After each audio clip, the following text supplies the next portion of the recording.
एक बार दो भाई थे, जोगे और भोगे। जोगे अमीर था और भोगे गरीब। एक बार श्राद्ध का वक्त था तो अमीर भाई की पत्नी ने उससे श्राद्ध करने को कहा, लेकिन वो इसे व्यर्थ की बात मानकर टालता रहा। ऐसा करने पर अमीर भाई की पत्नी ने सोचा, अगर श्राद्ध नहीं किया तो लोग बातें बनाएंगे। इसके लिए ऐसा करती हूँ कि अपने मायके वालों को दावत पर बुलाकर अपन निशान दिखाऊंगी। वही अमीर भाई की पत्नी ने श्राद्ध पर मदद करने के लिए गरीब भाई भोगे की पत्नी को बुला लिया।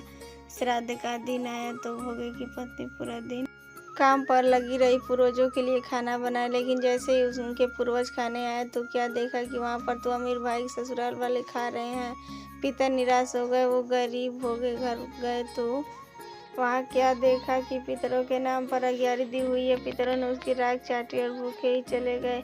सबने आपस में बात की और कहा कि अगर भोगे अमीर होता तो उन्हें भूखा नहीं रहना पड़ता। पितरों को उस दिन पर दया भाई और उन्होंने कहा कि भोगे के घर धन आ जाए। शाम को हो गए। गरीब भोगे के बच्चे खाना मांगने लगे, लेकिन उनके घर में कुछ नहीं था। भोगे की पत्नी ने बच्चों को टालने के लिए झूठे ही कह दिया कि बाहर होदी के नीचे खान को है, खा लो।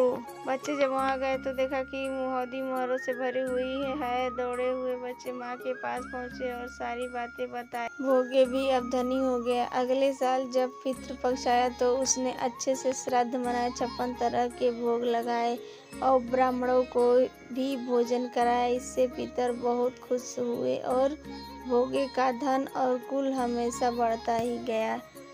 तो दोस्तों, आशा करती हूँ कि ये कथा आपको बहुत पसंद आई होगी। तो एक लाइक कर दीजिए और दूसरी कथा सुनने के लिए चैनल को सब्सक्राइब कर लीजिए।